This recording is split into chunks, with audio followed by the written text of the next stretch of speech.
Afternoon. My name is Shannon Pence. I'm here with our CYS, Colorado Christian University CYS Enterprise Cybersecurity class. Our professor is Mike Gideon, and our topic of today's discussion is Logical and Physical Security, Keys to Protecting Your Data.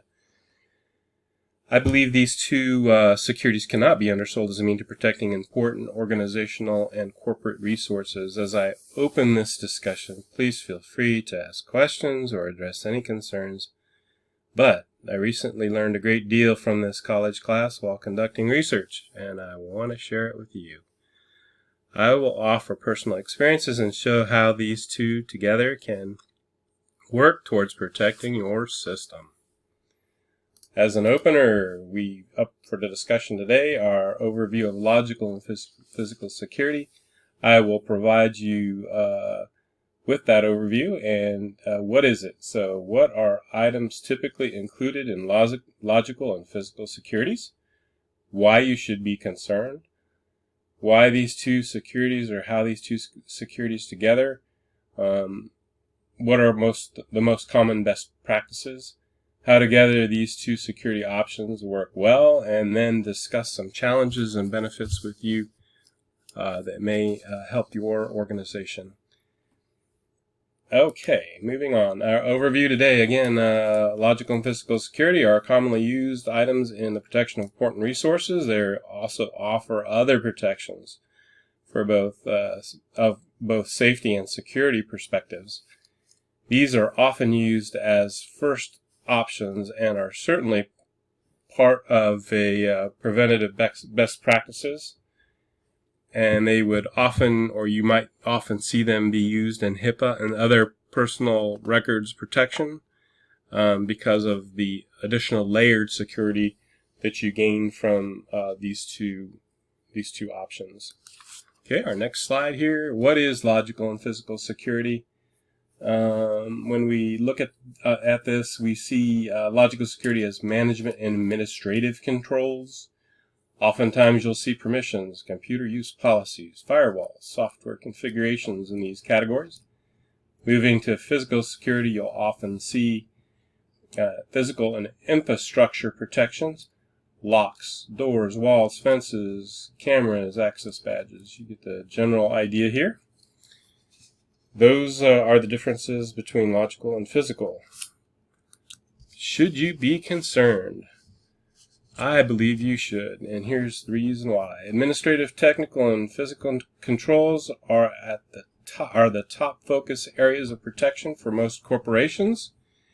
And the reason you should be concerned is because hacking and virus spoofing are on the rise. People are holding data hostage, and that is becoming quite a problem in our network, enterprise network. There are additional control options if the budget offers. Some of those options would be badging biometric controls, but again, whether or not those are industry standards, but whether or not the budget allows it for your organization is another question. So consider the aggressive attacker, not if, but when they will successfully gain access into your system. We can hold them off, but how can we prevent or slow their access into the system, and how much access are we going to give them? Together, again, these two will prevent some access to what we're trying to prevent them gaining access to. So cybersecurity mentions that the right technologies, well deployed and properly maintained, are essential to success. Next slide, we jump into more detail on our logical functions. What are some commonly used logical security functions? USBs, GPOs, and permission groups. Here, USB portable drives should be prevented. Certainly on laptops, desktops, you would have common USB type devices or mouses and keyboards, but you would want to have the GPO or the policy for that laptop locked down to only those devices that are allowed, meaning you would want to disallow USB portable devices from being used on those machines, even at the server level, if at all possible. The main reason is because these are commonly used by hackers and other hackers for infecting and botware of machines and servers. So this option is used in my place of business, and they are often a source of viruses and botware. So that's one key reason to not allow a USB and lock down ports and not allow USBs. Moving on to GPOs, another logical prevention is accomplished by use of group policy objects. Another option here too is auditing. Follows the use of logs to detect permissions and to prevent use of areas that you don't want people into. Implementation here is best accomplished through the control, management control of the physical. We turn to our NIST industry standard, identify, protect, detect, respond, and recover. This would be in the detect area, as especially with the case of the USB, as the use of NIST provides the preventing of unauthorized access with detect and continued monitoring of unauthorized USB use.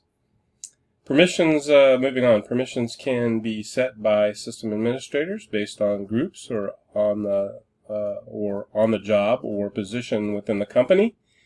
This prevents curious and wondering personnel from accidentally deleting or causing harm to another's office's records or data. Okay, and then moving on here, we logical continued. We look at patches, packs, antivirus updates, firewall configurations. Patches and packs are software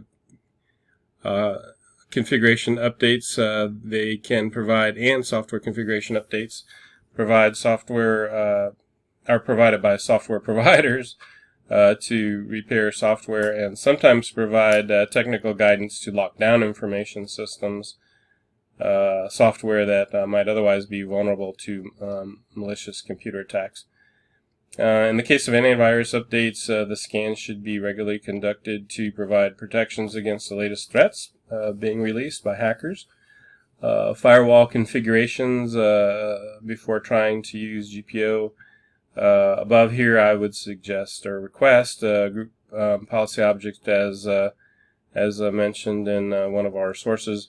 Administrators must fully test GPOs and test environments prior to live production deployments, but I would first determine if other controls like firewalls and protections would prevent the need for the suggested control GPO change as a first line before you enact a GPO change.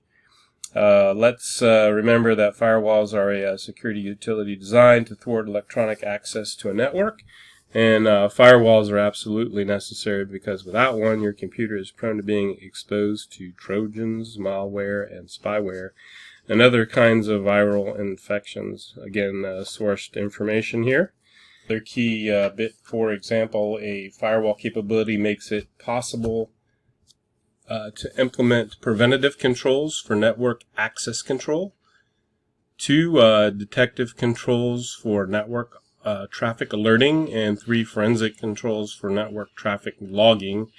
And finally, firewalls also help with audit controls for validating network security and looking for intrusions. Moving to physical security functions.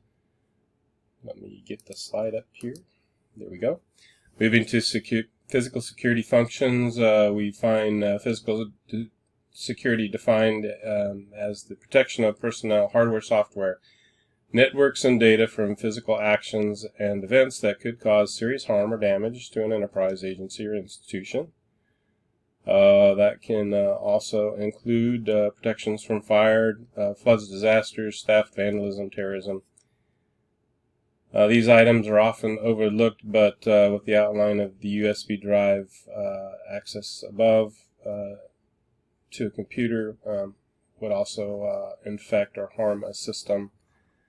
That was just kind of a side note of how these two might be used together, but the key here, I think, was to outline that it's more the physical access to the laptop, and of course physical controls could prevent that access to the laptop with a USB if you can't use a USB GPO or laptop local GPO control. Excuse me. A CAT card is like a badging system for a computer. Common access card is what a CAT card stands for, which is another form of control. In some way, this is better than a password minimum length requirement, as it prevents the user from having to remember long and complicated passwords or frequently changed passwords. I use two-factor authentication. The card itself is one point, and then the PIN is the second point in the two-factor. But it's worth looking into if your budget allows. Again, there are certificates on the card that identify you as the user, and the certs are used by a trusted issuer that identifies you before the initial use of the card. And the card itself, if found, can't be used, in other words. Finally, moving on to cameras as a standard use of security purposes, but these alone let an intruder know that they are being watched, which acts as a preventative from someone who wants to do harm. Then we looked at badging, and badging issued by a guard or controlled to ensure positive identification also acts as a guard against just anyone slipping into a workspace or some physical environment. Badging can also be completed using the same CAT card that I mentioned above. It's a dual purpose, or can be used in a dual purpose way. Implemented together, they could provide extra security. Again, you would have to know the PIN. You just can't use a lost card without that PIN. Okay, and moving on to physical continued, we look at alarms, which makes its preventative kind of context here. The risk of triggering an alarm does not make you an easier target by someone who's trying to steal your data or break in and cause harm. Fences are another physical barrier, and you'd want to use them on your property to, again, avoid break-ins. Guards, we already discussed that. In retail stores, guards protect people, records, merchandise, and money, and equipment. All right, moving on. Well-informed together towards prevention, logical and physical security together provide limited access, transparent movement, via camera, log badging, if you have a badging system, and personnel movement. These can act as a deterrent, right, for someone wanting to attack your system or gain access to the system. And further used together, these physical controls would provide the extra safety and security of the business and employees alike. Finally, benefits and challenges here, to outline a few. Consider the difficulty of protecting corporate data on a limited budget. Choosing the best defense is even more important with clearly communicating why, how, and what. Here I found when logical and physical securities are used together, they can make a significant difference to the business posture and goals. You'd want alignment there, of course, as best you can. It's less about, though, the return on the investment monetarily, and more about the return on investment as it relates to protection standards and best practices and policies. Aligning the decisions with the business processes so leaders can make value decisions based on current threats and weaknesses. And consider the most recent breaches and attacks hitting the headlines. These protections should not be taken lightly. We should begin with the end in mind by conducting an assessment to determine the areas that are most vulnerable for your organization, and then taking actions accordingly. And then finally, available for questions should you have them. And finally, our last slide is a source list of these great sources. Thank you.